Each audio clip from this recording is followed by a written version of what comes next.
నమస్తే welcome back to Mercy study circle. నేను మీ మెర్సీని. ఈరోజు చెప్పుకోబోయే టాపిక్ ఏంటంటే థర్డ్ క్లాస్ ఈవీఎస్ నుండి టోటల్ లెసన్ సంబంధించిన ప్రతి bit line to line page నెంబర్స్తో ఈ వీడియోలో చూద్దాం ఫ్రెండ్స్. దీనికి సంబంధించిన పీడిఎఫ్ కావాలనుకుంటే డిస్క్రిప్షన్ మరియు కామెంట్ బాక్స్లో డీటెయిల్స్ ఇచ్చాను. కేవలం 30 రూపీస్కే సెండ్ చేయడం జరుగుతుందండి. మీకు టైం సేవ్ అయ్యే విధంగా ప్రతి బిట్ అయితే ఇచ్చాను. మీరు టెక్స్ట్ బుక్స్ ఉన్నా లేకపోయినా ఒక్కడే చదువుకోండి సరిపోతుంది. ఇలాంటి యూస్ఫుల్ కంటెంట్ అందించాలంటే మీ సపోర్ట్ నాకు చాలా అవసరం ఫ్రెండ్స్. మీరు ఫస్ట్ టైం కనుక చూస్తున్నట్లయితే మన ఛానల్ సబ్స్క్రైబ్ చేసుకోవడం మాత్రం మర్చిపోవద్దు. ఈ వీడియోకి ఇంకా లైక్ చేయలేదా? ప్లీజ్ లైక్ చేసేయండి. లేట్ చేయకుండా టాపిక్లోకి అయితే వెళ్ళిపోదామా. Third class EVS 1 to 11 lessons. తోబుట్టువులని ఎవరిని పిలుస్తారు? అన్నదమ్ములు మరియు అక్క చెల్లెళ్ళు.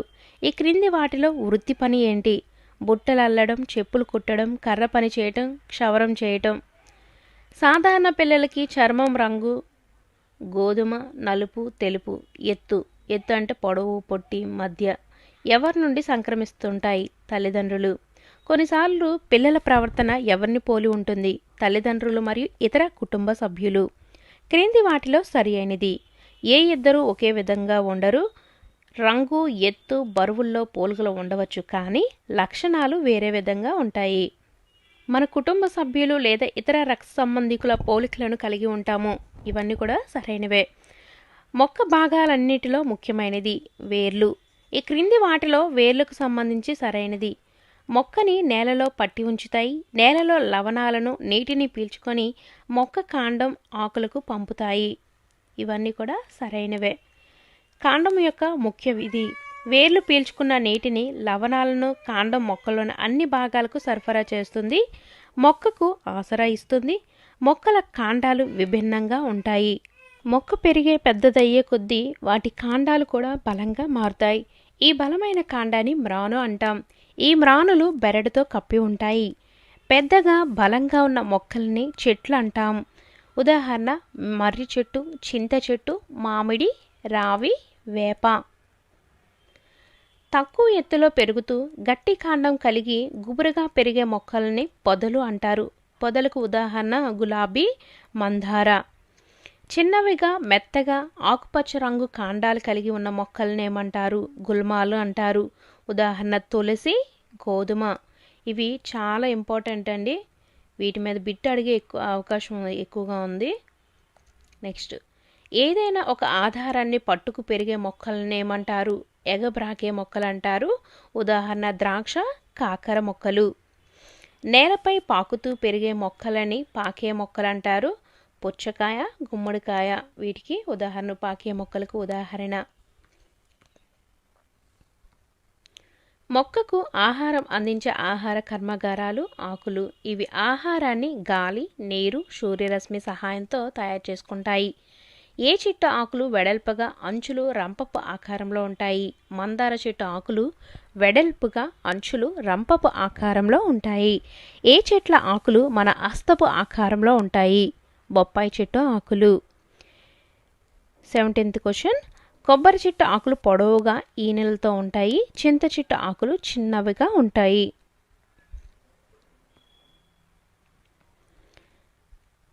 ఏ చెట్ల ఆకులు మంచి వాసనను కలిగి ఉంటాయి? పుదీనా, కొత్తిమీర, తులసి.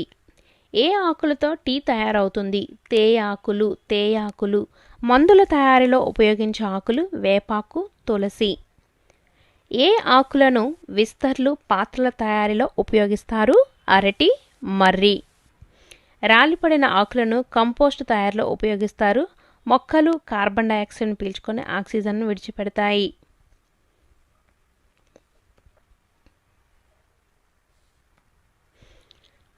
మచ్చిక చేసుకునే జంతువులు కుక్క, ఆవు, కుందేలు, మేక, గుర్రం, కోడిపెట్ట, గొర్రె, బాతు, పావురం, ఒంటె, గాడిద, పిల్లి. అడవి జంతువులు లేదా వన్యమృగాలు ఏనుగు, జిరాఫీ, పులి, హైనా, జీబ్రా, నక్క, సింహం, నీటి ఏనుగు, రాబందు, రైనోసిరస్, చిరుత. వీటికి ఉదాహరణ కానది అంటే అడుగుతారు ఎగ్జామ్లో. పిల్లి, కుక్క మొదలైన వాటిని ఏమంటారు? పెంపుడు జంతువులు, పెట్ యానిమల్. సింహం, పులి, ఎలుగుబంటి, ఏనుగు మొదలైన వాటిని ఏమంటారు? అడవి జంతువులు లేదా వన్యమృగాలు లేదా వైల్డ్ యానిమల్స్. నేల మీద నివసించే జంతువులు భూచర జీవులు. కాకి, పిచ్చుక, గుడ్లగూబ, కోతి, మిడత మొదలైనవి చెట్ల మీద నివసిస్తాయి. ఉదాహరణ ఆవు, కుక్క, పిల్లి, కోడి. నీటిలో నివసించే జంతువులు జలచర జీవులు. పడవ ఆకారపు శరీరం, వాజాలు, మొప్పలు, తోక నీటిలో నివసించడానికి వీటికి సహాయపడతాయి. ఉదాహరణ జలచర జీవులకు చేప. నేల మీద నీటిలో నివసించే జీవులు ఉభయచర జీవులు. రెండిట్లోనూ జీవించే జీవులను ఉభయచర జీవులు అంటారు. వాటికి ఉదాహరణ చూసుకున్నట్లయితే కప్ప, తాబేలు, సాలమాండర్. ఇవి నీటిలోను మరియు నేలలోనూ కూడా నేలపైన కూడా జీవిస్తాయి కాబట్టి ఇవి ఉభయచర జీవులు. ఉభయచర జీవులకు ఉదాహరణ ఏంటిదని అడుగుతారు, చూసుకోండి. తేమగా ఉండే చర్మం, వేళ్ల మధ్య చర్మం, బలమైన వెనుక కాళ్ళు వీటికి నేల మీద నీటిలో నివసించడానికి ఉపయోగపడతాయి. ఆవులు, ఎద్దులు, గాడిదలు, గుర్రములు, ఏనుగులు, జింకలు మొదలైన మొక్కల నుండి లభించే పదార్థాలు మాత్రమే తింటాయి. ఉడతలు కాయలు, గింజలు తింటాయి. ఈ జంతువులని శాకాహారులు అంటారు. పులి, సింహం, నక్క, మొసలి మొదలైన జంతువులను ఇతర జంతువుల మాంసాన్ని తింటాయి. ఈ జంతువులను మాంసాహారులు అంటారు. ఎలుగుబంటి, కాకి, కోతులు, కుక్కలు మొక్కలని మాంసాన్ని తింటాయి. వీటిని ఉభయాహారులు అంటారు. రాబందులు, కాకులు, నక్కలు చనిపోయిన కుళ్ళిపోయిన జంతు కళేబరాలను తింటాయి. వీటిని శుభ్రపరిచే తోటీలు అంటారు. సీతకోక చిలుకలు, తేనెటీగలు పుష్పాల్లో మకరందం పీల్చుకుంటాయి. మన శరీరం 3 భాగాలకు విభజించబడి ఉంటుంది. అవి తల, మొండెం, కాళ్ళు, చేతులు, మెడ. తలను మిగతా శరీర భాగాలను కలుపుతుంది. చర్మం శరీర లోపల భాగాలను కప్పి ఉంచుతుంది. చర్మం వేడి, చలి, గరుకు స్పర్శలను గుర్తించగలుగుతుంది. దివ్యాంగులను మారుపేర్లతో పిలవకూడదు. వారితో స్నేహపూర్వకంగా మెలగాలి. మంచి స్పర్శ మనకు భద్రతను, సంరక్షణను కలుగజేస్తుంది. చెడు స్పర్శ మనకు బాధ, కోపం, భయం, సందిగ్ధతలను కలుగజేస్తుంది. ఏది మంచి స్పర్శ, ఏది చెడు స్పర్శ అన్నది మనం తెలుసుకొని ఉండాలి. ఆపదలో ఉన్న బాలలను కాపాడటానికి, సంరక్షించడానికి 24 గంటలు పనిచేసే జాతీయ అత్యవసర వ్యవస్థ ఏంటంటే చైల్డ్ లైన్ 1098. అన్నం మన ఆహారంలో ప్రధానమైనది. మనం తినే ఆహార ధాన్యాల్లో జొన్న, గోధుమ ముఖ్యమైనవి. మనం వరి కాకుండా సజ్జలు, సామలు, రాగులు, కొర్రెలు మొదలగు ఆహారపు ధాన్యాలు ఆహారంగా తీసుకుంటాం. మనకు చెరకు నుండి చక్కెర, బెల్లం లభిస్తాయి. ప్రకృతిచే మనకు ప్రసాదించబడిన మొక్కల్లో పోషక విలువలు ఎక్కువగా ఉన్న భాగం ఆకులు.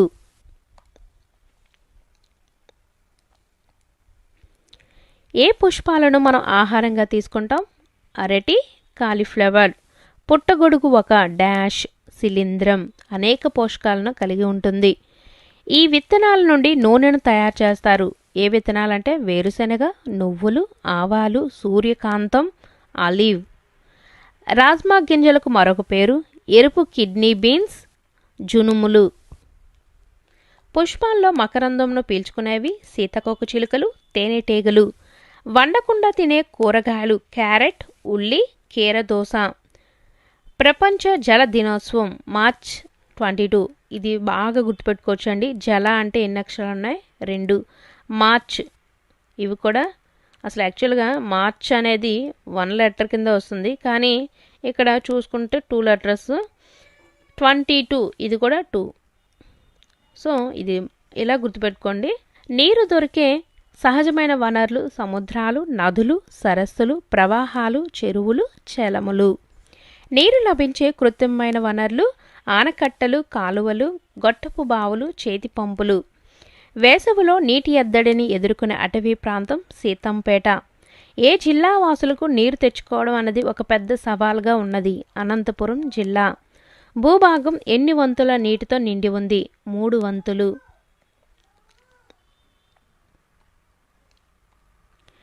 ఒక ప్రత్యేకమైన నీటి గంటను పరిచయం చేసింది ఆంధ్రప్రదేశ్ ప్రభుత్వం.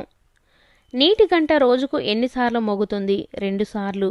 నీటి గంట ముఖ్య ఉద్దేశం విద్యార్థులను తగినంత నీరు తాగేలా చేయడం, విద్యార్థులు నిర్జలీకరణకు గురికాకుండా చూడటం, ఆరోగ్యంగా ఉండటం. ప్రజలు ఇండ్లను కట్టుకోవడానికి ఆధారపడే అంశాలు వాతావరణం, ఆర్థిక స్థితి, లభ్యమయ్యే సామాగ్రి, స్థలం లభ్యత. గుడిసెలు ఏ రకమైన ఇల్లులు? కచ్చా. క్రూరమృగాలైన సింహం, ఎలుగుబంటి అడవుల్లోని గుహల్లో నివసిస్తాయి. కుందేలు, ఉడతలు బొరియల్లోనూ, పక్షులు గూళ్ళల్లోనూ నివసిస్తాయి. నీటిలో చేపలు, తిమింగాలాల వంటి జీవులు నివసిస్తాయి. కప్ప, మొసలి వంటి జంతువులు నేలపైన మరియు నీటిలోను కూడా నివసిస్తాయి.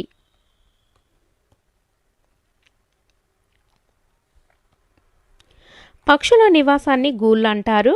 పక్షులు తమ పిల్లలను సంరక్షించుకోవడానికి గూళ్ళు కట్టుకుంటాయి. పుల్లలు, గడ్డి పరకలు, ఆకుల పత్తి, తీగలు ఉపయోగించి తమ గూళ్ళను కట్టుకుంటాయి. ప్రత్యేకంగా నివాసం లేని జంతువులు ఏనుగు, జిరాఫీ, కోతి.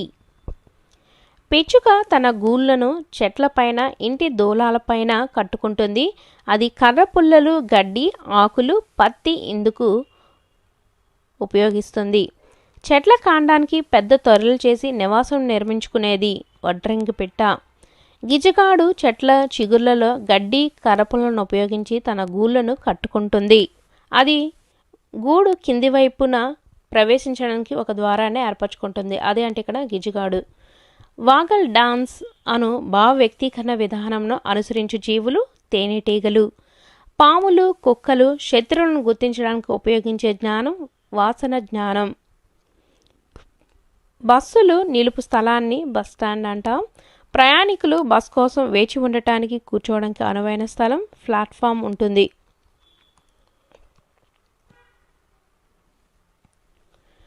కార్లు, బైకులు, ఆటోలు మొదలైనవి రోడ్డు మీద నడుస్తాయి.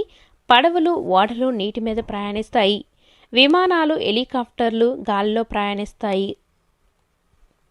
నెక్స్ట్, రవాణా విధానంలో ముఖ్యమైనవి రోడ్లు. రోడ్ల తయారీకి వాడే పదార్థాలను బట్టి రోడ్లను 6 రకాలుగా విభజించారు. మట్టి రోడ్లు, గ్రావెల్ రోడ్లు, ఎర్రమట్టి రోడ్డు, గ్రానైట్ రోడ్డు, తారు రోడ్డు, కాంక్రీట్ రోడ్డు. కొన్ని రోడ్లను మనం పేర్లతో పిలుస్తాం. కొన్ని రోడ్లు అక్కడ ఉన్న ప్రభుత్వ కార్యాలయాల పేర్లతో కలిపి పిలుస్తారు. కొన్ని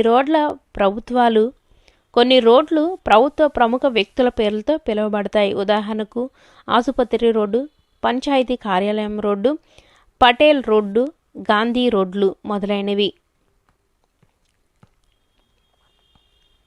వాహనాలు నడపాలంటే ఇంధనాలు అవసరం. వాహనాలు నడపడానికి పెట్రోల్, డీజిల్, సిఎన్జి వంటి ఇంధనాలు ఉపయోగిస్తారు. పెట్రోల్ బంక్ వద్ద సూచనలు: పొగ త్రాగరాదు, సెల్ ఫోన్ స్విచ్ ఆఫ్ చేయవలను, ఇంజిన్ ఆపవలను. చక్రాలు లేని వాహనం పడవ. పడవ నడిపేవారిని కెప్టెన్ అంటారు.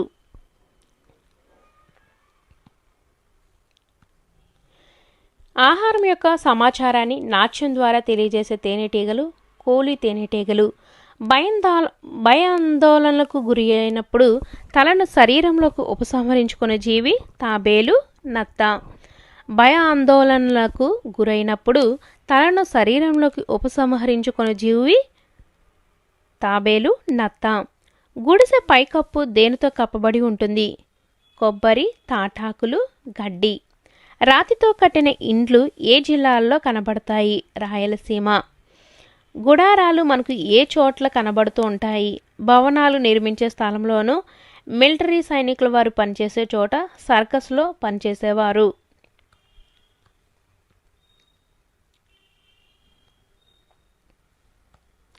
గుడారాలు ఏ గుడ్డతో తయారై ఉంటాయి? కాన్వాస్. ఇతరులకు మన భావాలను, ఆలోచనలు తెలియపరిచే విధానాన్ని భావ వ్యక్తీకరణ లేదా కమ్యూనికేషన్ అంటారు. నృత్య కళాకారులు, మైమ్కారులు ఈ భాషను ఉపయోగిస్తారు. సంకేతాల భాష లేదా సంజ్ఞల భాష లేదా ముద్రలు. ఒకరితో ఒకరు 2 రకాలుగా తమ భావాలను వ్యక్తీకరించవచ్చు. 1 మౌఖిక సంభాషణ, 2 శబ్ద సంభాషణ.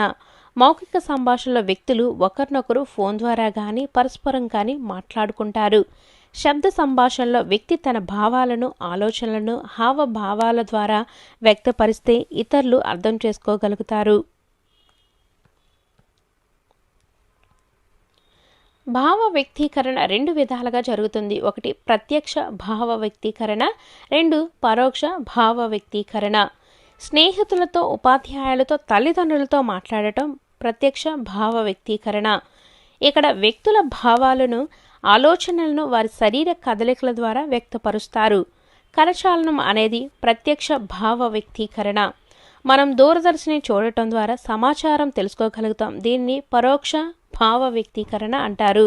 పోస్ట్ కార్డులు, ఫోన్ కాల్, మెయిల్, మెసేజ్లు మొదలైనవి వీటి కిందకి వస్తాయి.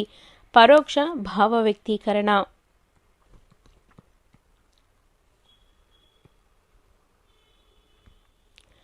పురాతన కాలంలో ప్రజలు దూరంగా ఉన్నవారికి ఒక ప్రాంతం నుండి మరొక ప్రాంతానికి వర్తమానాలు ఈ విధంగా పంపేవారు. డంకా ధ్వని, పొగ ద్వారా సంకేతాలు ఇవ్వటం, పావురాల ద్వారా లేఖలు పంపడం, మనుషుల ద్వారా లేదా గుర్రపు స్వారీ చేసేవారి ద్వారా పంపేవారనమాట వర్తమానాలను. ప్రస్తుతం మనం దూరంగా ఉన్నవారికి మెయిల్, మెసేజెస్, మెసెంజర్ ద్వారా మన భావాలను వ్యక్తపరుస్తున్నాం. భావాలను సంకేతాలు లేదా సంచలనాల ద్వారా వ్యక్తపరచుటను సంకేత భాష అంటారు. చెవిటి, మోగ లేదా దివ్యాంగ వ్యక్తులు తమ భావాలను వ్యక్తపరచుటకు సంకేత లేదా సంచలన భాషను ఉపయోగిస్తారు.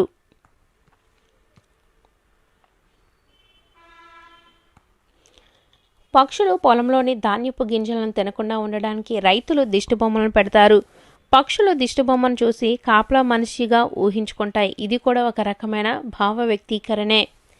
చీమలు ఒకదానితో మరొకటి తమ భావాలను వ్యక్తపరచడానికి ఉపయోగించే అవయవాలు ఏంటంటే కాళ్ళు, తల. పక్షులు, జంతువులు వాటికి కలిగే కోపం, ప్రేమ, భయం వంటి భావాలను రకరకాల పద్ధతుల ద్వారా వ్యక్తపరుస్తాయి. దృశ్య భావ వ్యక్తీకరణ. తాబేలు, నత్తలు బెదిరింపులకు గురైనప్పుడల్లా రక్షణ కోసం వాటి తలను ముడుచుకుంటాయి.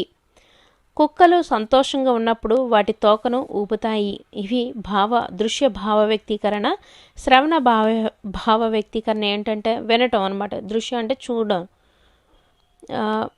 ఏనుగులు ఘీంకారం ద్వారా దూరంగా ఉన్న ఇతర గుంపులతో మాట్లాడతాయన్నమాట. అరటం ద్వారా గుంపులో ఇతర తోడేళ్లను పిలవడానికి తోడేలు ఓల పెడతాయంట. సో ఇవి శ్రవణ భావ వ్యక్తీకరణ కిందకు వస్తాయి. నెక్స్ట్, కుక్కలు, కోతులు, బబూన్లు వాటి ప్రేమను వ్యక్తపరచడానికి ఉపయోగించే పద్ధతి స్పర్శ ద్వారా భావ వ్యక్తీకరణ. రసాయన భావ వ్యక్తీకరణ. పిల్లులు తమ వాసనను గుర్తించడానికి వస్తువులపై రుద్దుతాయి. పాములు, కుక్కలు శత్రువులను గుర్తించడానికి వాటి వాసన జ్ఞానాన్ని ఉపయోగిస్తాయి. లోపల ఆడే ఆటలను ఏమంటారు? Indoor games. ఇండోర్ గేమ్స్ ఏంటంటే అష్టచమ్మ, చదరంగం, పులి, మేక, వామన గుంతలు, గచ్చం గాయలు, చైనీస్ చెక్కర్స్, టేబుల్స్ టెన్నిస్.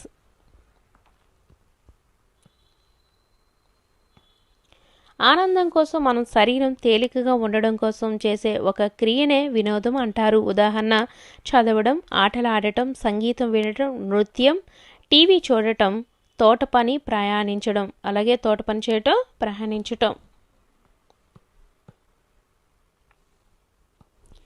ఖాళీ ప్రదేశాల్లో, క్రీడా మైదానాల్లో ఆడే ఆటలనేమంటారు? Outdoor games. అవుట్డోర్ గేమ్స్ ఏంటంటే ఫుట్బాల్, టెన్నికాయిడ్, టెన్నిస్, త్రోబాల్. మన రాష్ట్ర క్రీడ కబడ్డీ లేదా చెడుగుడు. మన జాతీయ క్రీడ హాకీ. ఏడు పెంకులాట, కోతి కొమ్మచ్చి, బొంగరాలాట, నేల బండ, కర్రా బిళ్ళ, తొక్కుడు బిళ్ళ, ముక్కు గిల్లె, పులి, మేక మొదలైన ఆటలు దేనికి చెందుతాయి? ప్రాంతీయ క్రీడలు.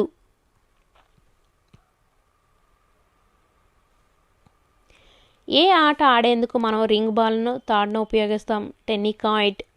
బాల్, బ్యాట్, స్టంప్ అనేవి ఏ ఆట ఆడేందుకు వాడే క్రీడా పరికరాలు? క్రికెట్.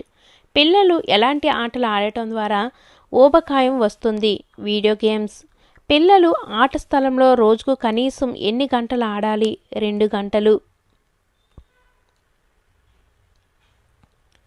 ప్రతిరోజు ఆటలాడటం వల్ల కలిగే ఉపయోగాలు: వినోదం, మానసిక ఉల్లాసం, శారీరక ఉత్తేజం. ఏ దిశ నుండి లెక్కించడం లేదా గణించబడతాయి? ఉత్తరం. ఒక ప్రాంతం, భవనం లేదా ఊరి యొక్క హద్దులను సరిహద్దులు అంటారు. తూర్పు, పడమర, ఉత్తరం, దక్షిణం అనేవి దిక్కులు. 2 దిక్కుల మధ్య ప్రాంతాన్ని మూల అంటారు. తూర్పు, దక్షిణ దిక్కుల మధ్య ఉండే మూల ఆగ్నేయం. పురాతన కాలంలో నావికులు వేటి యొక్క దిశలను బట్టి దిక్కులను కనుగొనేవారు. సూర్యుడు, నక్షత్రాలు, పవనాలు. నేటి కాలంలో మనం వీటిని ఉపయోగించి దిక్కులను కనుగొంటాం. దిక్సూచి, GPS. మీరు ఒకవేళ నోట్స్ రాసుకున్నట్లయితే ఇంకా పాయింట్స్ ఏమైనా యాడ్ అయ్యేమో అని ఒకసారి వీడియో చూసుకొని పాయింట్స్ అయితే రాసుకోండి. ఇంతకుముందే ఎక్కడైనా నోట్స్ చూసుకొని రాసుకున్నట్లయితే. GPSను విస్తరించగా గ్లోబల్ పొజిషనింగ్ సిస్టమ్. ఏదైనా బాగా తెలిసిన ప్రాంతం సమీపంలోని చిరునామాను సులువుగా కనుక్కోవచ్చు. ఈ తెలిసిన ప్రదేశాలను గుర్తింపు చిహ్నాలు అంటారు. గుర్తింపు చిహ్నాలకు ఉదాహరణ పాఠశాల, వైద్యశాల, పంచాయతీ కార్యాలయం మొదలైనవి.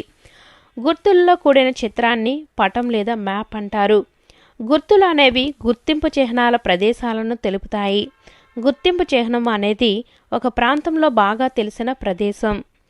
మనం ఇంటికి చుట్టుపక్కల నివసించే ప్రజలను పొరుగువారు అంటారు. అయితే మనం ఇంటి చుట్టూ ఉండే ప్రదేశాన్ని సమీప ప్రదేశం అంటాము. సో ఇది టీచర్స్ టోటల్ లెసన్ సంబంధించిన బిట్స్ ఎక్కడ స్కిప్ చేయకుండా అయితే చూసారని అనుకుంటున్నాను. ఎందుకంటే ప్రతి బిట్ చాలా ఇంపార్టెంట్. మీకు ఒకవేళ ఇంతకుముందే నోట్స్ రాసుకున్నట్లయితే, అంటే ఎవరైనా వీడియో చేసి నోట్స్ రాసుకున్నట్లయితే నో ప్రాబ్లం అండి. ఇంకా ఈ పాయింట్స్ ఏమైనా యాడ్ అయ్యాయేమో అవి కూడా రాసుకోండి. లేదా మీకు అసలు నోట్స్ ఏమి రాసుకోలేదు అనుకుంటే PDF కేవలం 30 రూపీస్కి ఇస్తున్నానండి, తీసుకోండి. కేవలం ఒక్కటి చదువుకుంటే సరిపోతుందండి. సో ఇది టీచర్స్, ఈ వీడియో మీకు యూస్ఫుల్ అనిపిస్తే మీ అమూల్యమైన సబ్స్క్రైబ్ అయితే నాకు సపోర్ట్ చేయండి. ఈ వీడియోకి ఇంకా లైక్ చేయలేదా, ప్లీజ్ లైక్ చేసేయండి. మరిన్ని అప్డేట్స్ కోసం మన ఛానల్ చూస్తూ ఉండండి. Thank you for watching.